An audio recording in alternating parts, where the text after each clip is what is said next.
Welcome to the Irish NFL Show. This is our week 2 preview show. We break it up over 4 parts. Like all the best coaches, we use all 4 downs. Myself, Brian, and Colm live in 4 down territory, and that's where we're going to be tonight and where we are every week on Thursday. As we're recording, week 2 is set, of course, to kick off later tonight at time of recording with the Vikings at the Eagles. That game kicks off at 1:20 in the morning, and you can check out our Thursday night football preview podcast to get the full rundown on that matchup. We'll start this show, though, as we always do, by previewing the first of the 6 o'clock slate, the 6 o'clock Sunday kickoffs, that is. This preview is brought to you by RuPoint, demonstrating the value of global PR and comms. You can see how RuPoint can help your business navigate the global media stream at rupoint.com.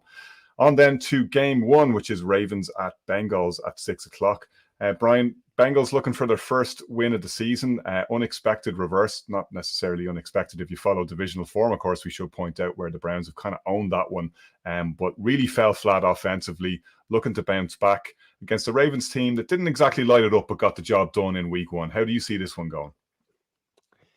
I think the pressure's on the Bengals. I know the Ravens will fancy their chances going into this. So I was just looking at some interesting nuggets in this game. I mean, Lamar Jackson's only played once of the last 5 games against the Bengals because of injuries dating back to 2 years ago. He didn't play 2 years ago. He didn't play in either of the games in last season.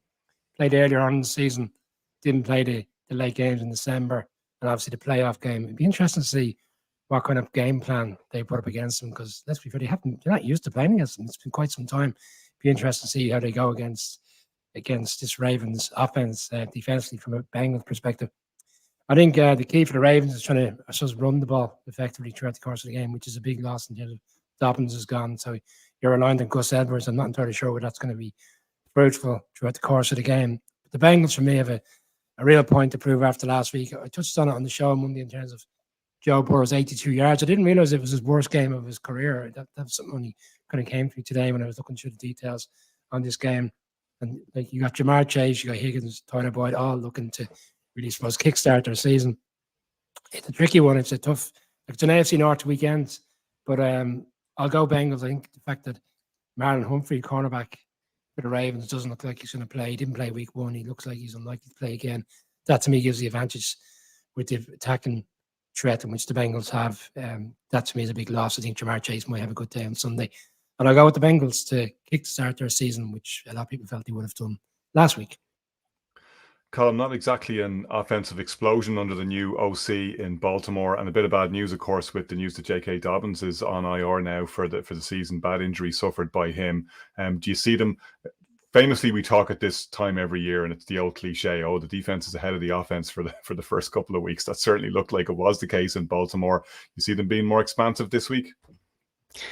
I think you saw them come into the game as it went on last week, Connor, and I think you saw, in terms of Zay Flowers, probably the most exciting rookie offensively that we saw last week. Now, ultimately, we know that probably Offensive Rookie of the Year will undoubtedly go to a quarterback as the season goes on, but the way in which they used him, right, and his ability to get yards after the catch, like, he's the type of guy where if you need 3 yards, he'll get you 5. And that's the antithesis some of the players where, you know, you need 3 yards and they'll get you 2. I think that's the difference in having Zay Flowers. And I was thinking, I suppose, in relation to this week, and like, I mean, you can't get away from the military team in the NFL. It is there. It is in your face. This, to me, because they are a key NFL sponsor. They are plenty of money into the NFL coffers every year. Indeed. This is Full Metal Jacket, right? It is in your face. They're 2 teams who don't like each other. And we're going to see ultimately how this plays out. I think it could be a roller coaster ride for both teams.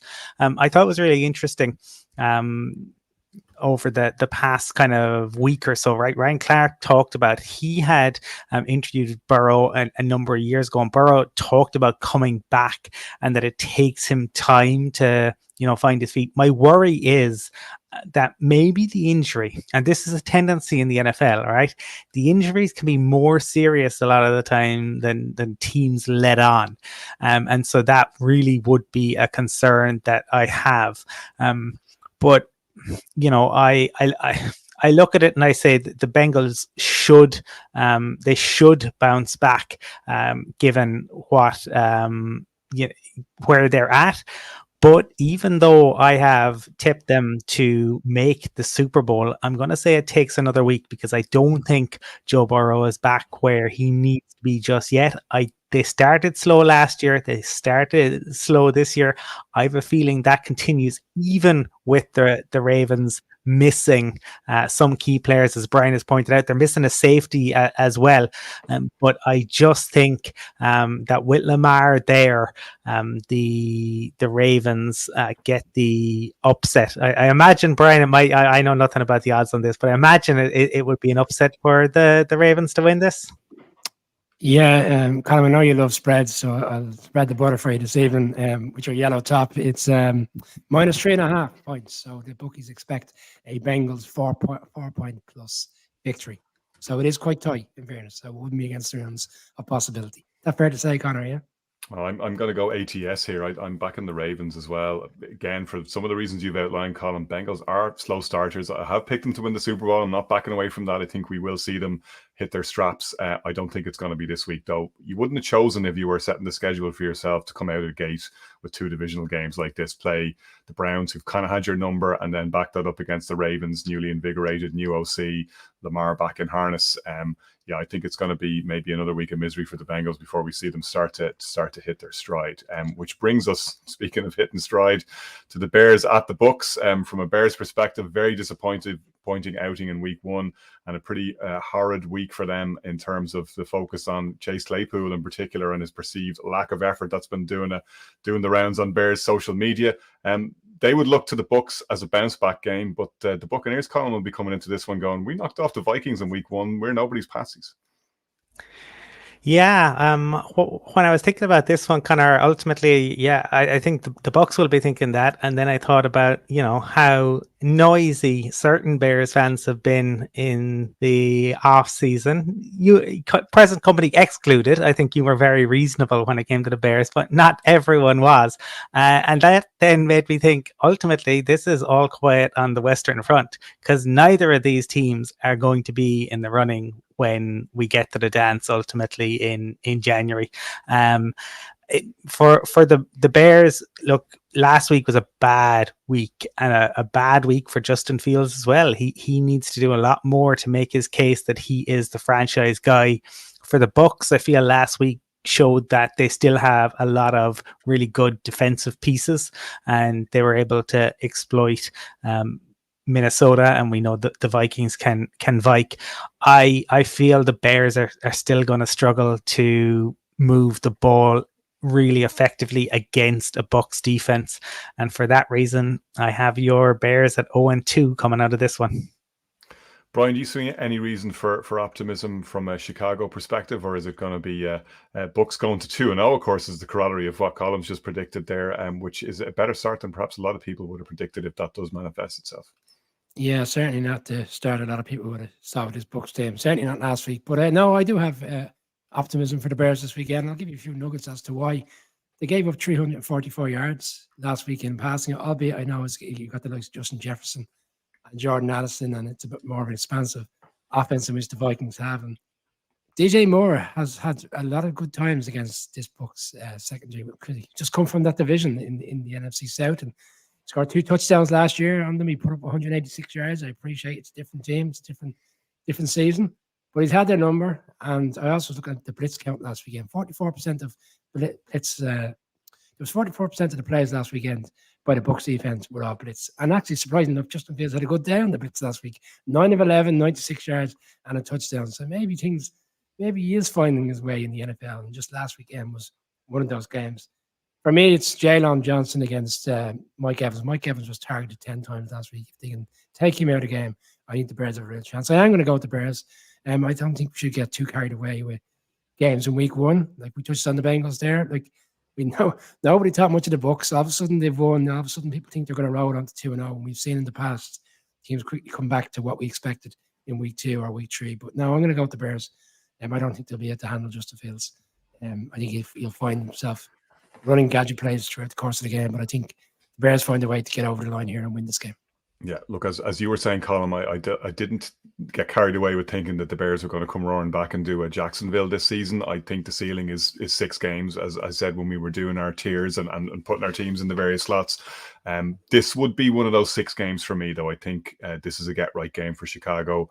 There's an awful lot of pressure on the coaching staff, particularly on offensive coordinator Luke Getsy. Some big calls, and Matt Eberflus, the coach, kind of throwing Chase Claypool under the bus. I wouldn't be surprised if we see Quinemius St. Brown there for what he can do in terms of blocking, never mind receiving. DJ Moore's got to be targeted more. I think Getsy's going to have to open up the playbook a little bit more and properly allow Justin Fields to show what he can do. As you say, Brian, he can do damage against this Bucs defense as well. I think he will, and I think they will ultimately get over the line. Otherwise, I'm not sure where those 6 wins are going to come from if they can't take care of business this weekend. Packers, who beat up the Bears pretty badly last weekend, take on the Falcons in the third game. Both have 1 win under their belts. And it's an astonishing stat from the Falcons, which I learned this week. This is the first time they've been above 500 since 2017. The first time the Falcons have had a winning record in 6 years. Brian, does it continue? Yeah, it does for me. Yeah, I'm going to side with the Falcons in this game. I was looking at the numbers. Like we talked about Desmond Ridder going into the season, whether he'd be a control management type of quarterback. Just go out there, do what's asked of you. Don't be expensive. I didn't think we saw anything last week. I mean, you got your Kyle Pitts and you've got Drake London. But for me, and we discussed it in the offseason, this game is going to run through their running game. And it's not so much Bijan, it's Algier as well. It's all Bijan has been getting all the credit this week for his opening weekend and scoring a touchdown. Algier went off for 133 yards, 2 touchdowns, and it wasn't really spoke about because I guess we saw that last year. And 15 of 18 Ridder in the game last week, that's exactly what you want from a quarterback coming in. We saw on the other side last week, Bryce Young, how ineffective he was at times and giving up interceptions. I think this is a nice spot for them. They're at home. Opportunity to have two home games at the start of the season and get 2-0. Everybody will be high in the Packers. But I think the Falcons are well matched up against them. And Jordan Love probably will have another good game, but I think this one will be tight, but I'm going to side Falcons. I think the Falcons find a way to get over the line and win this game. Colin, it was difficult to actually gauge how good Jordan Love is last week. So bad was the Bears defense and so inept at times. What was their game plan? They failed to put any real pressure on him. Probably going to be a lot different against what the Falcons are going to deploy. At the same time, you come back to Lambeau 2-0 without even playing a home game, and you're feeling pretty good about the way the season is shaping up. Yeah, absolutely. For me, this one, I compare this to Paths of Glory because ultimately I think these are 2 franchises who are looking at different ways of doing it, right? Arthur Smith is doing things his way. He doesn't care about fantasy football. He doesn't care about the names. He doesn't care about what anybody says about him. And that's annoying an awful lot of people in the NFL media world, in the podcast world, saying, no, you have to, you have all these star players, you got to get them involved. He won't care. He will not care how it happens. For the Packers, it's life after Aaron Rodgers, and I think Matt LaFleur is delighted that he calls play and he knows that the QB is going to carry it out. I don't know if anyone saw his comments, but he asked, what did Jordan improvise anything? And he said no. Look. Aaron Rodgers had 2 MVPs at Matt LaFleur. They obviously, were able to find or make a symbiotic relationship work. But I think he probably finds it a little bit easier. I'm going to agree with Brian on this one. I think that the Falcons will find a way. I think that Jordan Love, I think, was impressive in week 1. I think he will be. It'll be interesting to see how he gets on. I think he has a lot of talent, but I don't think he was put under any pressure at all last week. I think the Falcons will put him under a little bit more pressure. I think this will be a very tight game, but ultimately it's going to be the Falcons sticking it up the jumper, keeping the ball away from Jordan Love, and finding a path to glory. I have the Falcons remaining unbeaten after this.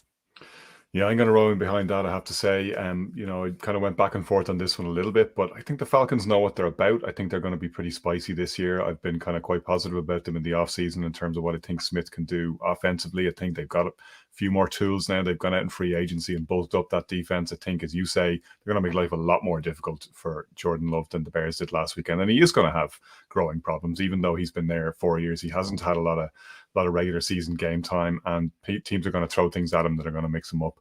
I think that probably starts this week. It'll take a while.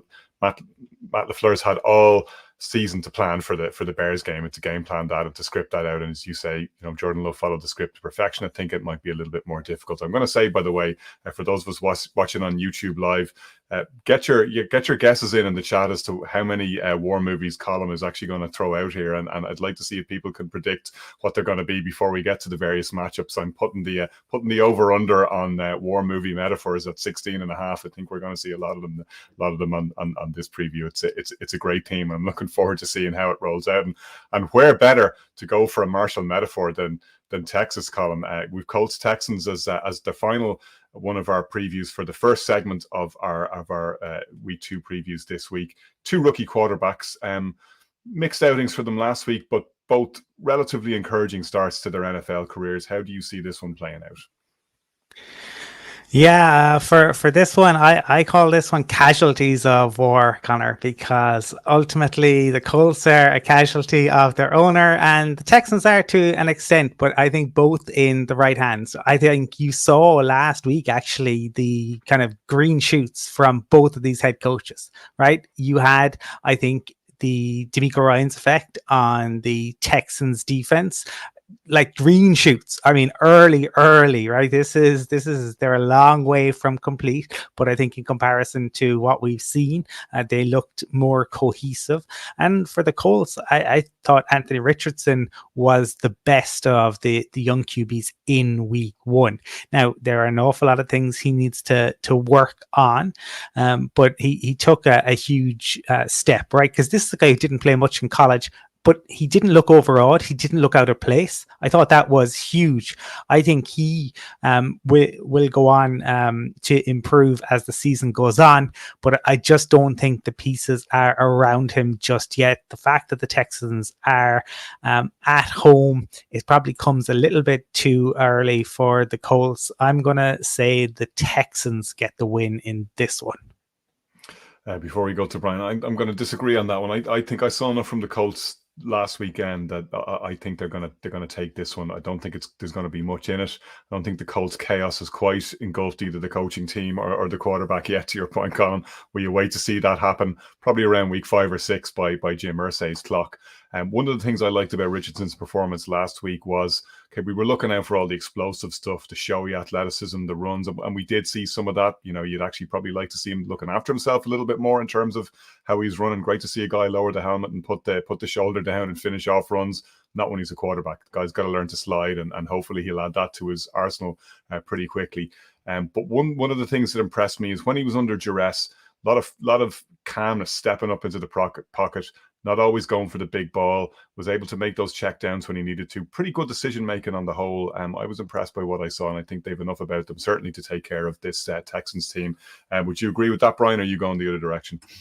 No, I agree with you, Connor. I'm with the Colts in this game. I'm just looking at the numbers. Like, I know, like as you said, Anthony Richardson's got most of the conversation this week in terms of who was the best rookie, but the numbers were quite similar. Like, he was 233. I know he had a touchdown and a rushing touchdown. CJ Stroud was 242. 4 sacks for Richardson, 5 sacks for Stroud. Like, they weren't too far off the mark. But I think as a whole, looking at the two teams last weekend, I know that like the Texans are always in a tough spot going into Baltimore. Baltimore coming off a bad season and having a point to prove early on. But the Colts were leading going into the fourth quarter of that game against a really, really strong Jags team who are going to give the Chiefs a game in itself this weekend.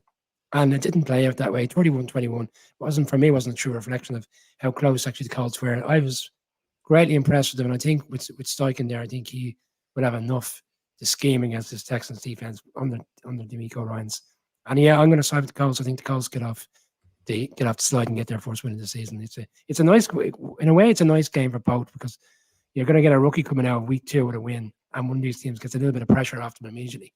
And for me, it'll be the Colts who gets the pressure off them and gets the pressure off the owner is back for a period of time, maybe just another week.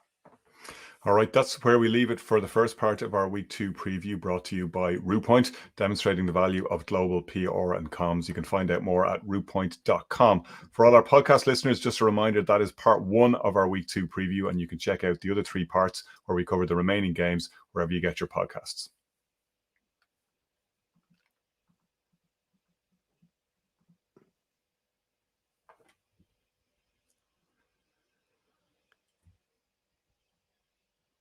Hey, welcome to the second segment of our Week 2 preview on the Irish NFL Show. We've covered the first part of the 6 o'clock slate. We'll cover the later games separately, and indeed the Sunday night and Monday night football games across the 4 segments of our Week 2 preview. We chop it up into 4 parts, as we do every week. And we continue on with the 6 o'clock games, by looking to the Chiefs at the Jags. Chiefs obviously coming off the back of a reverse to the Lions last week, Colm. They didn't have Travis Kelce, and that made a big difference. Also, not having Chris Jones on the field, of course, due to his hold in during the offseason. That all seems to be resolved. Is this the week where the Chiefs get it back on track? The Chris Jones comments were interesting. He said he would do it differently if he had his time again, and that's almost always seems to be the way in terms of these kind of holdouts. Ultimately, when the player kind of doesn't get what they wanted, and even though he'll make the money back, he didn't get a whole lot else on top of that. But he is back, and that will change it. It means that they don't have to blitz. They can get pressure in different ways when he comes in. But this one, you were wondering what I was going to compare it to. This is Das Boot. This is just kind of 2 devastatingly intelligent coaches going up against one another who know each other well. And Andy Reid borrowed from Dougie P in the Super Bowl win last year. We've seen Dougie borrow from Andy in the past as well. I think this could be a fascinating matchup, and I think the Jags are capable of doing it. I really do. The Chiefs, like, how fit is Kelce? That, I suppose, is the big question, and I know they'll want to risk him because there's nobody like him. There's nobody like him in the league. Like, he's not just a tight end; he is their best receiver for the Chiefs, and he is the absolute safety blanket for Patrick Mahomes. And you saw Mahomes last week. It wasn't just the drops; it was at times he had to take that split second longer to even decide what exactly he was going to do. Whereas he always knows Kelce is there. I think if this was in Arrowhead, I would say that the Chiefs should get back on track, but I may as well swing for the fences and say that it's going to take a little bit longer for the Chiefs. I'm going to say that the Chiefs and the Bengals are both starting 0-2, and they're both chasing Dougie P and Trevor Lawrence in the race for the AFC. All right, Brian, on the Jags side, plus column, they went on the road last week. They got that win against the Colts. Nice to see the connection between Trevor Lawrence and Calvin Ridley. That seems to be clicking already. On the negative side, they really had their hands full against a flawed Colts team with a rookie quarterback that has a lot of gaps, and will probably have been very happy with how they played. Are they going to make enough progress to knock off the Chiefs and send the Chiefs to 0-2? Oh, it's a tricky one. It's genuine. This is one I'm torn over. I'm still torn over. I think this is going to be a split last-second decision. And I think I know where I'm going, but I do look at offensively. Like, Calvin Ridley's made a huge difference. I know it's only one game, but you can see exactly why they were keen to get him in after the ban, how explosive he can be. And I was just reflecting on last Thursday's game. The Chiefs struggled defensively to cover. And I know, like, it starts up front, they didn't get the pressure on Goff throughout the course of the game like they probably would now, and they may do it this weekend with Chris Jones coming back in. But Brown got opportunities, the tight end Laporta got opportunities. The run game with Gibbs and Montgomery was really effective. And then you look at the players, like Ridley, as I said, there's other great players, Kirk with the Jags, at the end, the running back. They've got all these players that can essentially do the similar type of damage for me in this game. Well, Kelsey coming back is a factor, and even if he's not 100%, he plays. He's still a factor in the field. You still have to manage him. Potentially putting 2 players on him if he's productive enough. Like even a 60-70% fit Kelsey is probably arguably still better than majority of the tight ends in the league in terms of how you have to scheme against them. And I think it's hard to see, like, how many times has Doug Peterson actually got him beaten Andy Reid when they played each other, coach to coach. I don't think it's been very often. I think this will be a tough spot for the Jags. I think the Chiefs, I'd also factor in he's had 10 days to scheme for this game. So Doug Peterson coming off the game on Monday would have he would have turned his attention to this game Friday of last week. So he's had a long time to get ready for this one. He'll be licking his chops at this on the back of a very tough loss. So for me, I'm not full of confidence on it, but I will side with the Chiefs. I think it'll be a high-scoring game, and I think the Chiefs come out the right side of it. Yeah, like you, I was torn on this one, I have to say. And it really does come down to what you're saying there. I think it exactly depends on the percentage fitness of Travis Kelce. I mean, bearing in mind, he was banged up going into the Super Bowl last year. He was banged up in the playoffs, had serious problems with his back. There was actually a question as to whether or not he was going to play in the Super Bowl. So we know Kelce can play hurt. I think 70% Kelce is probably more than enough to help restart the sputtering offense we saw last week. I think the Jags were probably, though, closer to what I expected from the Jags than the Chiefs were, closer to what you expect from the Chiefs. And I worry slightly about what we get from Kansas City. But I think I'm going to go with the Andy Reid form book on that one. And ultimately, I'm going to slightly favor the Chiefs. I'm going to call Chiefs to come out on top there, for better or for worse. It's Chargers-Titans next, column. And Chargers came out the wrong side of the week 1 shootout. Titans obviously went down as well. Disappointing defeat for them. Which of these two comes up out of the battle of the 0-1 teams? I see Brian rubbing his hands, looking forward to discussing the Chargers and Staley. Connor, this is Dr. Strangelove, or the alternative title to Dr. Strangelove, How I Learned to Stop Worrying and Love the Bomb, because that is a fantastic movie that makes absolutely, no sense at times, has some wonderful lines. Gentlemen, you can't fight in here. This is the war room, and others. Hugely entertaining, baffling. All things that both the Chargers and the Titans are. Variable is endlessly entertaining. Justin Herbert is a fantastic quarterback, but ultimately it all ends in destruction, just like Dr. Strangelove. And I mean, for the Chargers, like, they were so good on the ground last week, but they ran into an absolute buzzsaw in terms of a Dolphins offense that was just brilliant, and they couldn't get it done. I have huge concerns about the Titans. I don't know what they're trying to do. Ryan Tannehill looks all out of sorts ever since that playoff game where he literally threw it away and kind of talked about the fact that how that has impacted on him. He's never looked the same. He seems absolutely devoid of confidence. The Titans will keep this close, but I have the Chargers and Brandon Staley getting back to 500 after this. Brian, is Mike Vrabel the Stanley Kubrick that masterminds this one with his obsessive focus on detail? Is that going to be enough to take the Chargers down? I'm just writing down the amount of films here that I know I've heard of that Colin keeps referring to. So far, I'm at 0. Now I might get to 1 by the end of the night. So I assume that's another one you've thrown in there. Sorry, it's not my gig. I'm on the wrong show tonight. Mike Vrabel, for me, will find a way to navigate a victory in this game, because the one thing we do know despite, and I fully agree with Colin, despite the poor play of Ryan Tannehill, it was evident last week with 3 interceptions, and they lost the game 16-15 despite that. Against the Saints team that, let's be fair, weren't there to be had last weekend. And if it had been for better quarterback play, they would have won that game. I'm not necessarily saying we'll see a rebound from Tannehill. Like, it doesn't make any sense, does it? Like, you look at the Chargers, and I might be critical of them. They still played a really great game last weekend. They put up 34 points and came out the wrong side of a defeat. You would think they'll go in there and lights out again this week, but I think sometimes with the Titans at home and their defense looking a lot better last weekend, and I kind of suggested that in the lead up to the season, that if the front seven could get back to what we saw 2 years ago, they'll keep them in games. And that was the case last weekend. Like, they stayed in a game that they probably felt people probably felt they should have been out of. And it took a drive at the end for the Saints to put the game away. Now I'm going to side with Titans here. I think this is an upset. Is it the upset Claxton? I'm not entirely sure it is, but I think And it's more the coaching. You're asking me which coach I trust to navigate a victory in tough times when both teams are winners. Titans are at home. They'll have the crowd up for it. Derrick Henry only had 63 yards last week. I expect he can do better against this Chargers defense. And probably he's the one that brings them the joys on the run game in terms of putting them over the line to get this victory. So for me, it's Titans' victory this weekend.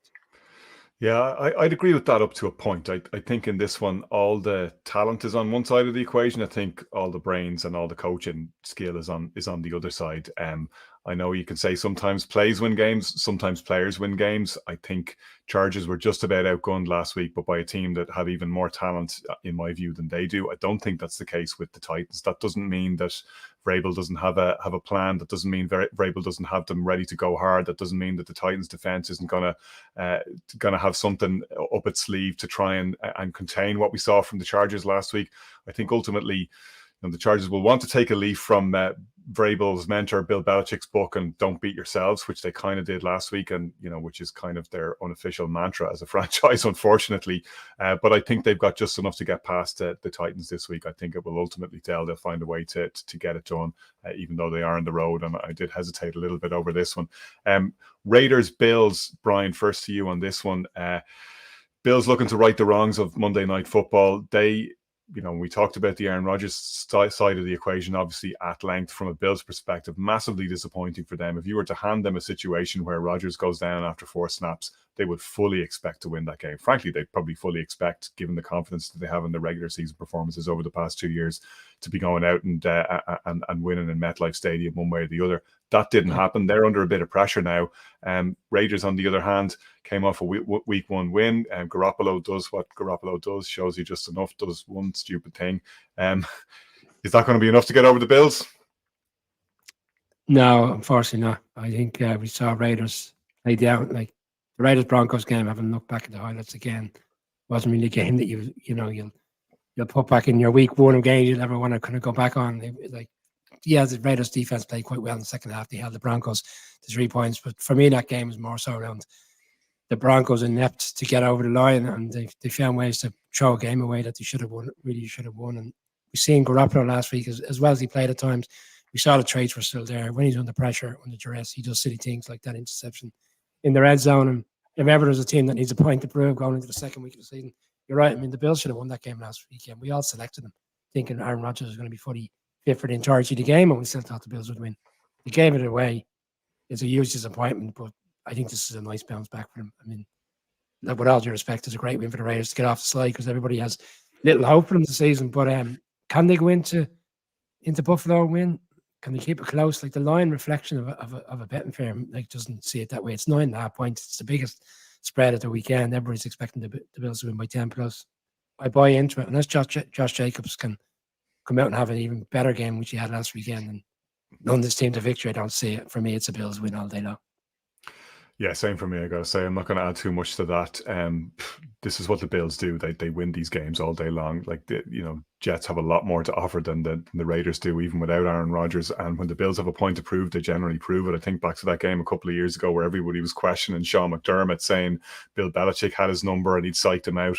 And they went out and took care of business against him in a big way in the playoffs when it was put up to him. Colm, different result for you. Can you see last week's conquerors of the Broncos, the Raiders, getting it done? Or like us, do you think the Bills just have way too much to put to them? I think that the Bills will have enough in terms of pass rush. The Broncos were awful last week, despite being amongst the top blitz-heavy teams in the league. They were worst in terms of actually getting pressure, which should tell you everything you need to know about a Broncos defense. Look, this to me it's not Saving Private Ryan, it's Saving Private Allen. He has got to figure it out. He was awful. He was subjectively awful, objectively awful, horrifically awful. It should be a nadir for him. They need to pull him aside. They need to say, and I know, Connor, you said the other day, you can't take the Josh Allen out of Josh Allen. Well, the speaker, doesn't go to 11. Right. And he needs to realize that is the issue. And I'm hoping that he does learn from it. And I do think that they will have enough to beat the Raiders. Connor, can I just jump in with a quick point? Sorry, he's on mute there. I'm muted. Sorry, I was just explaining, Brian. That's a Spinal Tap reference in case that. Oh no, went I knew over that your head. one. We're not I taking your did. movie knowledge for granted. No, I knew that one. I did know that one. Can't say I really enjoyed it, but I knew that one. Just want to make one quick point in Josh Allen. There is a risk that he goes into this game this weekend and they may win, they may get over the line, and they won't win as comprehensive as people think. But the pressure builds on him because everybody's expecting the economists select him as MVP, and I mean for very good reasons. Like, he's been fantastic over the course of the last years. But we have seen over the last year, in particular, I think the Bengals playoff game, when he scored a touchdown, how aggressive and argumentative he was with players on the Bengals side. And obviously, it kind of transported him, and Diggs had a right ding dong at the end. I wonder, even if they don't get a really confident, for me, he has to come out this weekend, lights out type of stuff, for these conversations to go away around how he's playing. They got to put up 30 odd on this Raiders team and put them to bed. If they struggle over the line, I just think, bear in mind how the game finished last week, I think the pressure's still there from going into week 3. Brian, we come back to you for Seahawks Lions. Week 1 changes everything, of course. When all the talk is done after the off season, Lions were facing a tough start. We were saying they had to go the Chiefs in week 1, Seahawks week 2. The way everybody was lining this one up, it could easily put the Lions in a 2-0 hole, favored as they are to win the NFC North. Instead, they're coming off the back of a huge morale boost and statement win. Seahawks, on the other hand, went down slightly surprisingly, albeit against a divisional rival, against the Rams. Do you see the Lions going to 2-0 here and cementing their status as the favourites to win the North and get to the playoffs? Sometimes when a team has a great win in week 1 and you think this is it now, they're on, people are high on them anyway and they're on the right track, and then they find a way to give a game away. I don't see that. I really don't think. I think the Lions are going to win this game. I was looking at Pete Carroll's success rate after a loss. He's 60%. But they potentially are missing 2 offensive line guys again. Like the 2 guys who we spoke very highly of in terms of the performance last year, Charles Cross and Abe Lucas. They both went off injured last weekend. It doesn't look like either are going to play. And the Lions, for all the pressure they got in Mahomes last week, they didn't have a sack on him. They never sacked him once. I'd imagine that's going to change on Sunday. I think Gino's in for a tough day.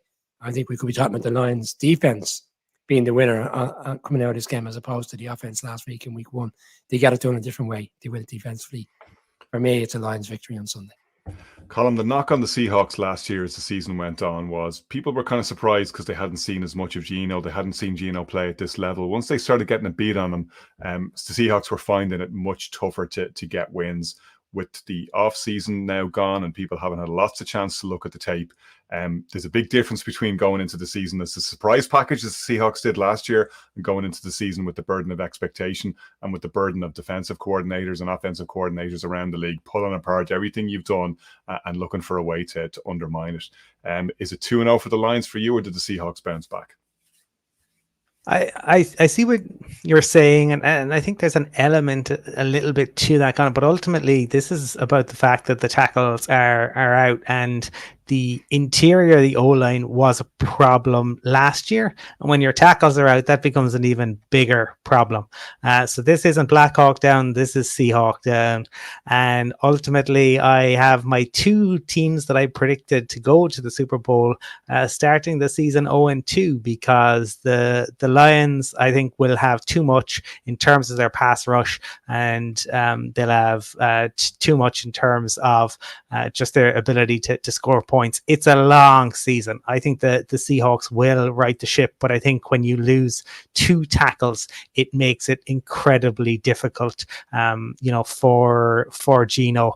I think it'll be close though. I think Pete Carroll will want to get a response, but I just think losing the 2 tackles, even if you're bringing in Jason Peters, he's 41, and it's going to take a little bit of time. Yeah, I've got to say, this is not a game I want if I'm the Seahawks in week 2. This is by no means a get-right game. I thought that Lions offensive line was virtually pristine, kept Jared Goff as clean as you'd want him to, let him do what he wanted to do.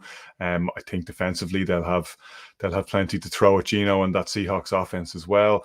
They're on this massive winning streak, of course, stretching back to last season. They're really rolling, and I don't see the Seahawks putting a stop to that. I think they're going to go to 2-0, and I do see them atop the NFC North both now and indeed at the end of the season. Right, that is part 2 of our week 2 preview in the books. For our podcast listeners, we're breaking it up over 4 segments as we always do. We got the 2 6 o'clock games, we got the later games, and then we got the Sunday and Monday night games all across separate previews this week.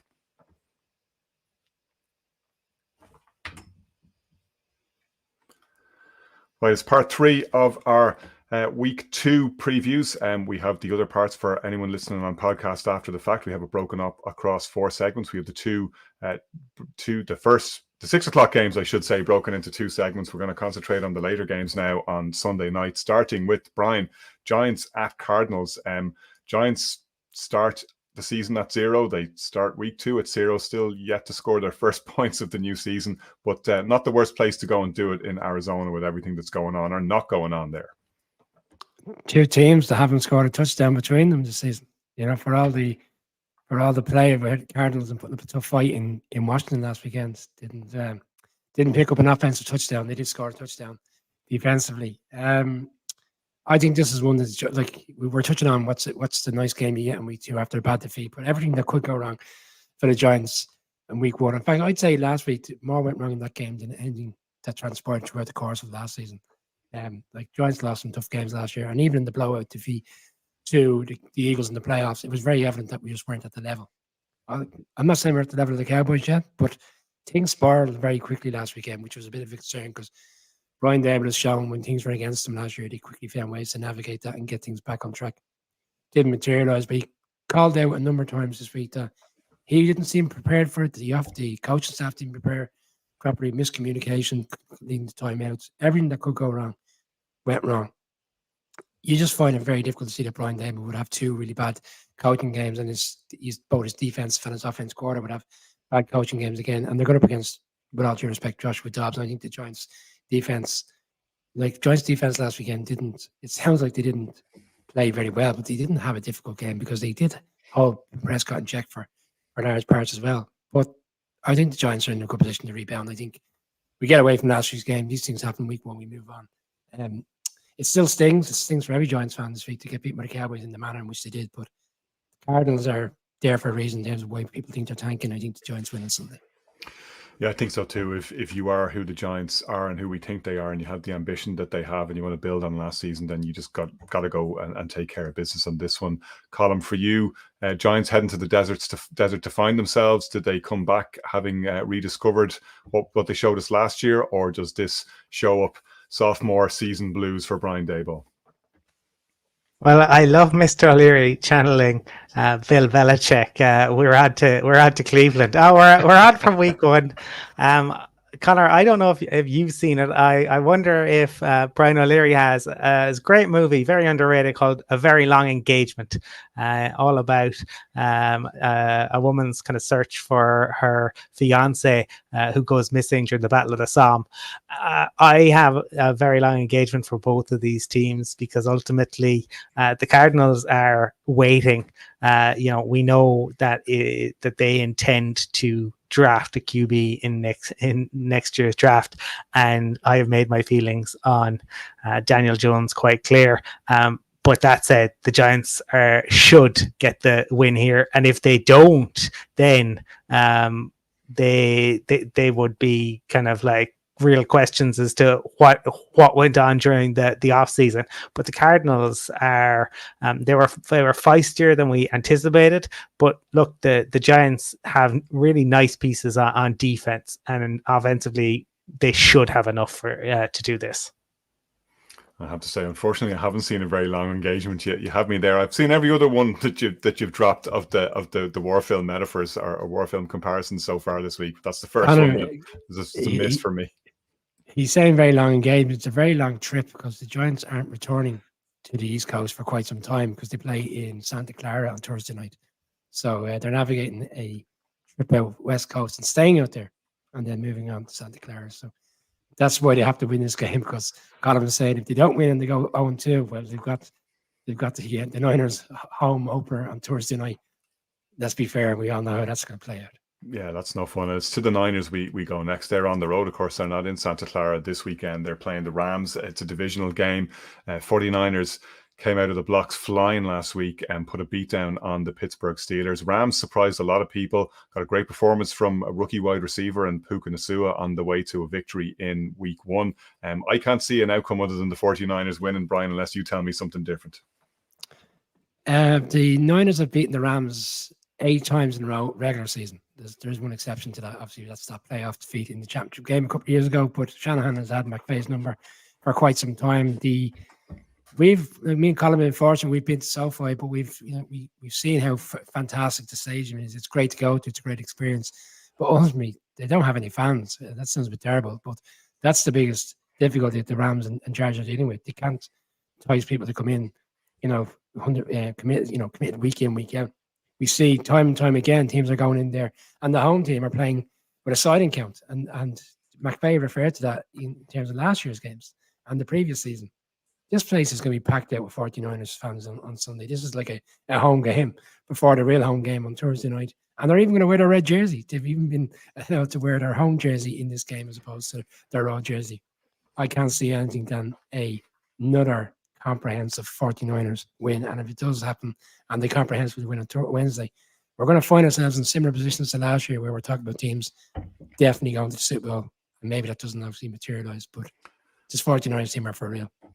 Colin, is it home comfort even though they're on the road for the 49ers, or can McVay find a way? Well, this is flags of our fathers for me, because ultimately both of these are out of the Shanahan tree, and that's Mike Shanahan, which is ultimately out of the Bill Walsh tree. They're cut from the same cloth. Alicia in the comments hinted earlier at the feistiness and the spiciness that goes on there. They're like I suppose stepbrothers in that they kind of go at one another because they know each other so well, but Brian has definitely seen Step Brothers, by the way, whether that was a movie reference or not. The 49ers will have too much. McVay, is probably re-energized in many ways with the youngsters and his ability to I suppose craft them. And Matthew Stafford looked really good last week, but going up against this 49ers team who are still healthy, I just think this will be the 49ers, but expect maybe some interesting kind of plays from McVay. Right, Jets Cowboys up next. I gotta say, I had slightly more trouble calling a winner in this one than I thought I might. I know a lot of people are saying absolute slam dunk for the Cowboys. I think there's something of a cause now with the Jets. I like the way Salah has kind of rallied the troops after what happened on Monday, and not forgetting the fact that they did find a way to win that game. I still don't think they're necessarily coming out of Dallas or coming out of the Arlington Stadium with the win against the Cowboys, but I think they're going to make it a little bit more difficult than a lot of people perhaps might expect based on what happened last week. Brian, is that a foolish idea from me? Ultimately, I'm predicting the Cowboys to win, but I think the Jets will make it difficult for them. It's foolish if you think that Zach Wilson has somehow become the answer again, Connor, because let's be fair, this time, middle of last season, Jets have written him off as any potential future opportunity to take this team forward. And like they said all the right things this offseason. They're going to keep him around. He's on the rookie contract. Why wouldn't you? He's the backup quarterback. They never in a million years thought he'd be playing again. And he struggled for large parts of the game on Monday night when he came in. He had one or two nice passes. And obviously we touched on it Monday. I mean, Garrett Wilson intercepted his own touchdown essentially because it was like, it was a poor throw. Zach Wilson, he navigated the victory. He didn't. But for me, in this instance, against the Cowboys defense that we saw on Monday and what they can do against an offensive line that struggles, like, let's not get away from the reason for it as well, that which really didn't get picked up on during the week. Why did the Bills get to Aaron Rodgers twice in the first 4 snaps? They got to it because that Jets offensive line, and Colin rightly called it out leading into the season, was something that was still a concern. I can see this Cowboys team getting to Zach Wilson all day long. I think this is going to be a very difficult day for the Jets. Yeah, maybe their defense can slow the Cowboys down and keep them in the game for maybe 2.5, 3 quarters, but I see the Cowboys pulling away and win this comfortably in the end. Yeah, that's the thing for me, though. I think that Dak and the Cowboys offense have got to deal with that Jets defense as well. They got, sorry, with due respect, no opposition from New York, the other New York team last week, and I think it's going to be a different affair from them. We also know the Cowboys' tendency to be all sizzle and no steak, and we'll see whether they can back up that week 1 win. Colm, for you, is it a Cowboys' comfortable victory, or can the Jets show us anything to slow them down? It's a bridge too far for the Jets, Connor. Micah Parsons is the best defensive player in the league currently. Bosa got the big contract, but Parsons just takes over games. And the Giants found out he impacted every single play when he was on the field. He may not have gotten all the sacks last week, but watch the sacks. They all came from the fact that the Giants did not know how to handle Parsons. He tried to double team him. That's no good. He finds ways to go inside, outside. He bamboozles. He pushes players into one another. He's a wrecking ball. And as long as he stays fit, the Cowboys will make life hell for opposing QBs. Zach Wilson is the worst quarterback in the league, and I say that as somebody who had the 29th worst quarterback in the league last year. Zach Wilson is terrible, and it's a shame because the Jets have an awful lot of talent on that roster. You've pointed out rightly that the defense is really good. Robert Saleh does a really good job, but they have got to get somebody else in there because Zach Wilson ain't it. Connor, can I just make a quick point? Sorry. Yeah, of course. Yeah, sorry. Don't mean to jump in. We spoke at large over the offseason around how Mike McCarthy wanted to run this offense. He'd be more effective in terms of the run game. And obviously he had a big disconnect around how Kellen Moore wanted to play it and be expansive. But this kind of suits them, doesn't it? Right? They go into games with a defense that's strong, and Dan Quinn has done such a fantastic job that they can rely on their defense effectively to go and win games. And then you just use your like that was so there and so obvious on Monday. Once they got into a powerful position in terms of a lead through their defense, it allowed them to do exactly what he wanted to do, which is to run the ball throughout the course of it and keep the drives methodically moving and not get into a situation where you're scoring quickly or intercepting the ball because you're going with a Dak Prescott heavy, pass orientated drive. So I think this defense will take the Cowboys as far as they want to go. It's whether in the end we get to a stage where they have to be more expansive with the offense, and can they do it? They've got the players. So this team are getting hyped up already. It's interesting to see how they come on from this game, but certainly a week, which a few weeks ago when it looked like a really tough game, it'll be tough, but it might not be as difficult as the first half. Colm, if ever there was a team that was well suited for a military analogy, it's got to be the Washington Commanders. But I wonder, are you going to be leaning more in the direction of the Broncos? Is Sean Payton like Tom Berenger and Platoon, or have you got something even better cooked up for us? What happens Denver in week 2? For me, this is the imitation game, Connor, because these are two sad imitations of once former great franchises.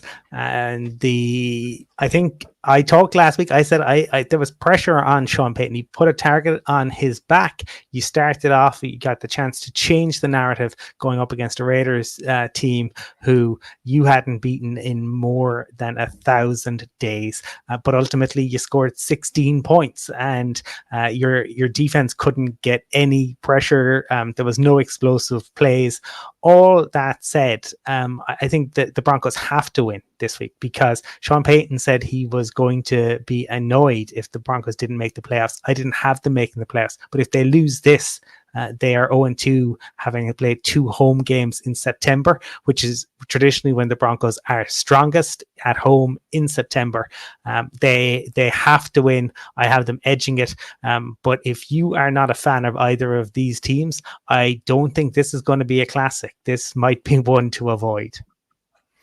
No, I had this one firmly down in the YouTube highlights category, I have to be honest. But I think, like you, it's a must-win game already for the Broncos. I think they will do it.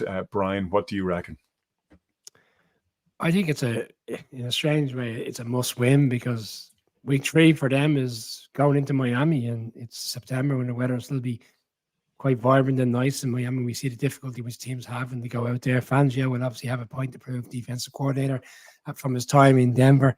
And if I know we're going to come to, but if the Dolphins put up another game, which we saw on Monday, like will the Broncos be able to deal with them in week 3? So I think the pressure's very much on the Broncos this weekend. I think they will win. I mean, I don't think anybody was overly impressed with the Commanders in terms of how they won that game last weekend. I think everybody felt they would be a bit more comprehensive. Be interesting if Sam Howell gets on in his first road game, because his 2 games today they've both been at home. So I think the Broncos defense will find a way to slow this Commanders team down. I don't think they're expansive enough to go and win this game. I think John Payton gets off the slide and wins his first game as Broncos head coach. All right, that brings up third and short for us, because that's for those of us listening on podcast. That's part 3 of our week 2 preview wrapped. You can check out all of the other 3 parts, including the 2 6:00 window game previews, and the late preview, and the Monday and Sunday night games that we're going to wrap up in the 4th part.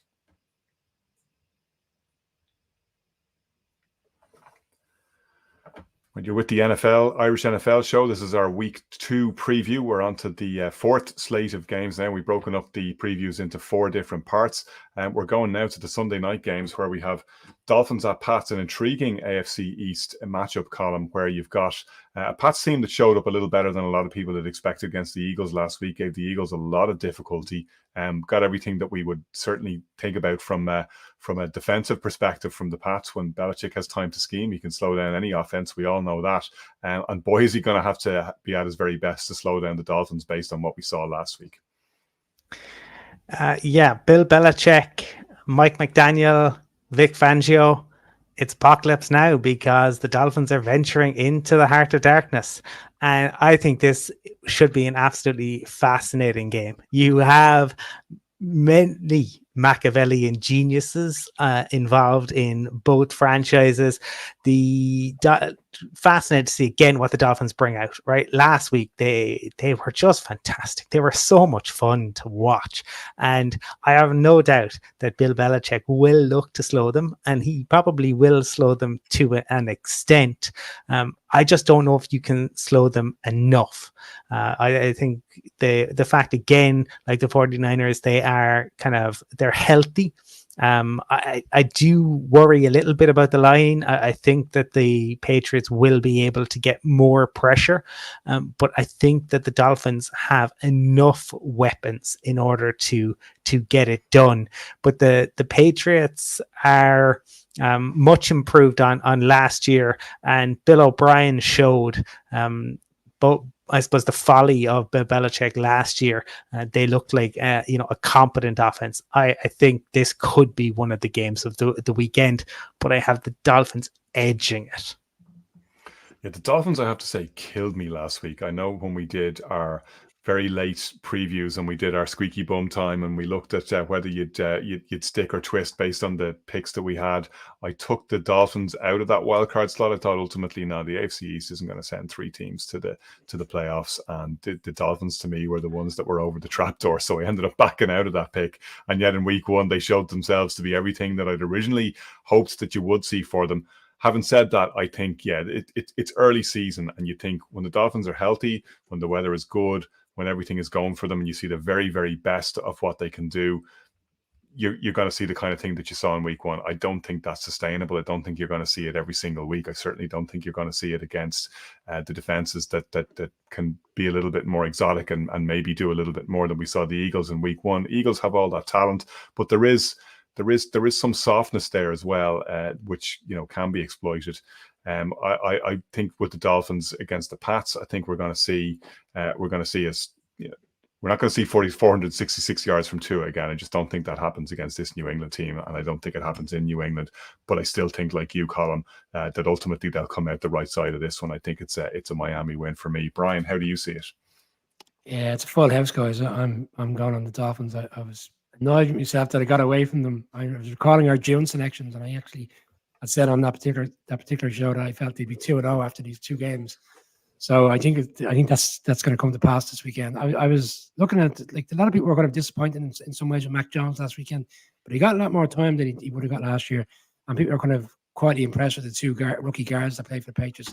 I'd imagine Fangio is going to be scheming up something to give them a bit more of a difficult game come Sunday night. In a way, the Dolphins, people touched on it when the schedule came out, that they'd be a little bit annoyed that they didn't get the home games immediately, because obviously with the weather and the adverse heat for traveling teams. They always find ways to win those games. But if they get out as 2-0, going back down to Miami for their first home game, it's significant. And they'll probably be happy that they're going to Foxborough in September. Like, you don't really want to be going on a Sunday night football in November, December at the Foxborough when the weather's adverse, and it kind of suits what Belichick wants to do.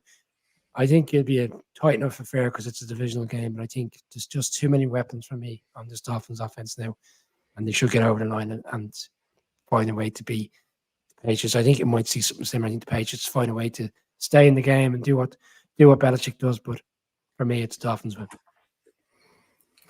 Now, a warning to people heading into week 2. There's 2 Monday night games, of course. It's a double header. You got Saints, Panthers, and Browns, Steelers, which we'll get to in a moment.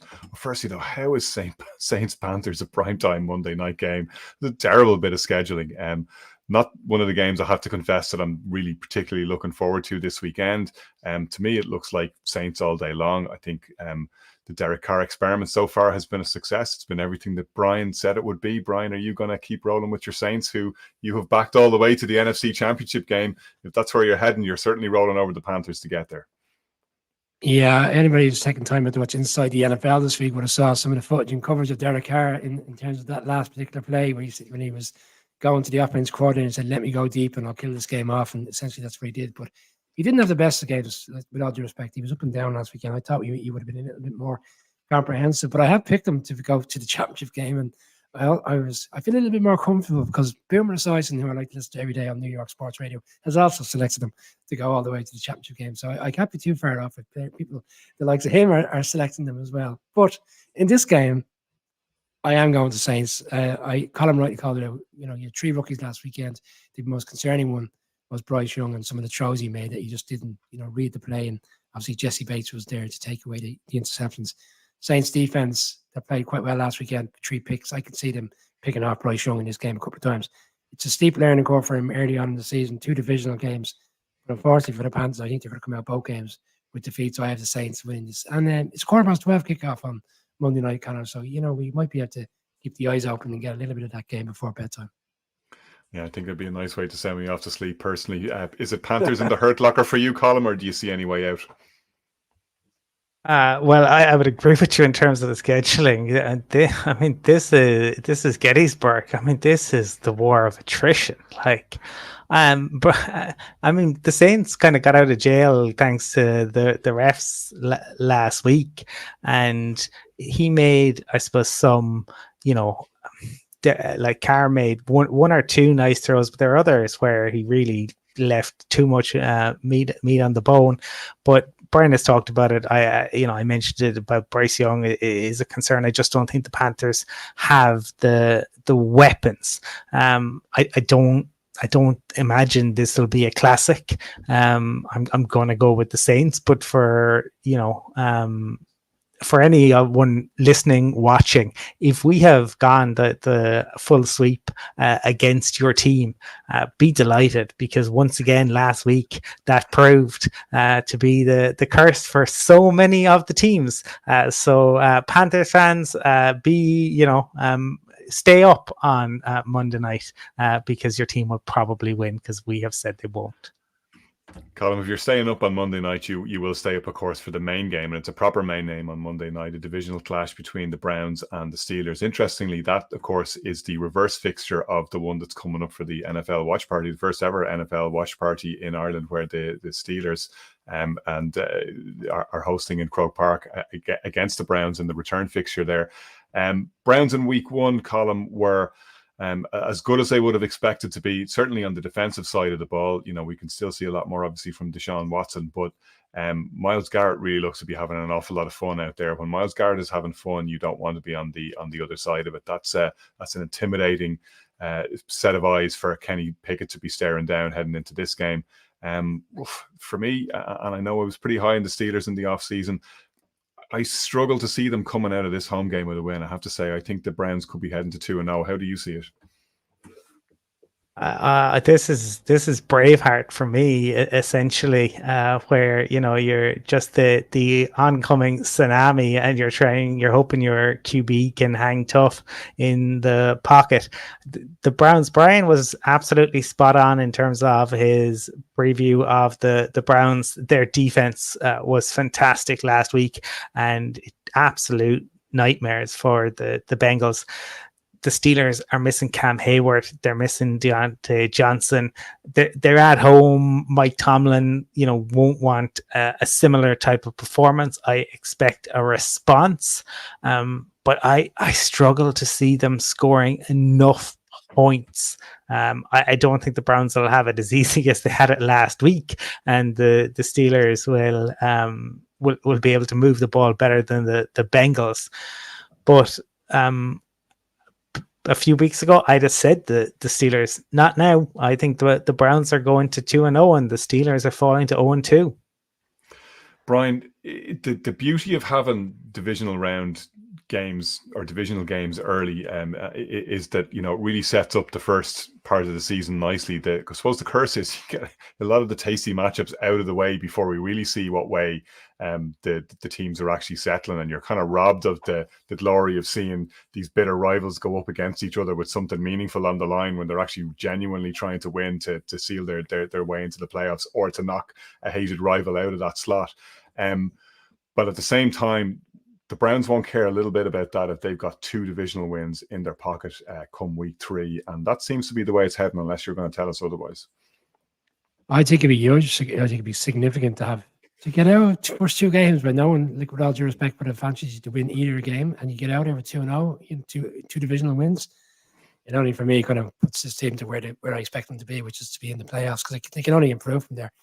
This game, for me, I know we find ourselves getting carried away, and then something goes amiss, and then the other team finds a way of reacting. And we touched on certain games, on Sunday, where we think teams might bounce back after a difficult week 1. I just don't see it. I just don't see how Kenny Pickett would have the time of his life against this Browns defense. I think they'll struggle offensively to put in the comments, Brian. And I'd actually forgotten about this, and Luke Walsh has reminded me here, and it's a great point.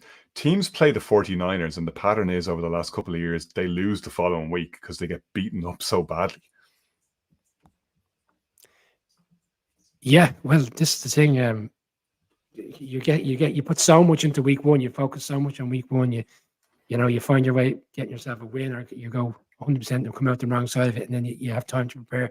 Like even tonight's game, it will be interesting to see who's prepared best with a short window between Sunday and obviously Thursday night. But the Browns would have had a week to look at the coverage, and what the 49ers did.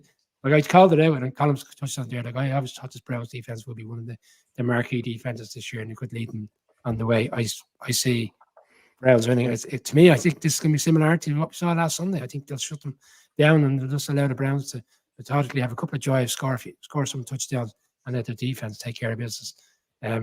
Mike Tomlin might have a different story on it. He has ways of navigating victories when teams don't expect, which is why he's always had a great winning record. But for me, the Browns going 2-0. Right stuff. All right, that's the entire slate previewed now. Remember, if you missed the preview of the Thursday night game, and as we're on YouTube live here, it's still Thursday night. We're still anticipating that Vikings-Eagles game, which is coming up 1:20, effectively Friday morning. I know it's the Thursday night game in the States, but obviously, as Irish NFL fans, we know it's effectively the early Friday morning game. We have, for anyone listening on podcast, all 4 of our week 2 previews available separately wherever you get your podcast. We've broken it up into the early games, the later Sunday kickoffs, and then the primetime games on Sunday and Monday nights. You can check them out wherever you get your podcasts, and we'll see how the week 2 games go as we go across the weekend.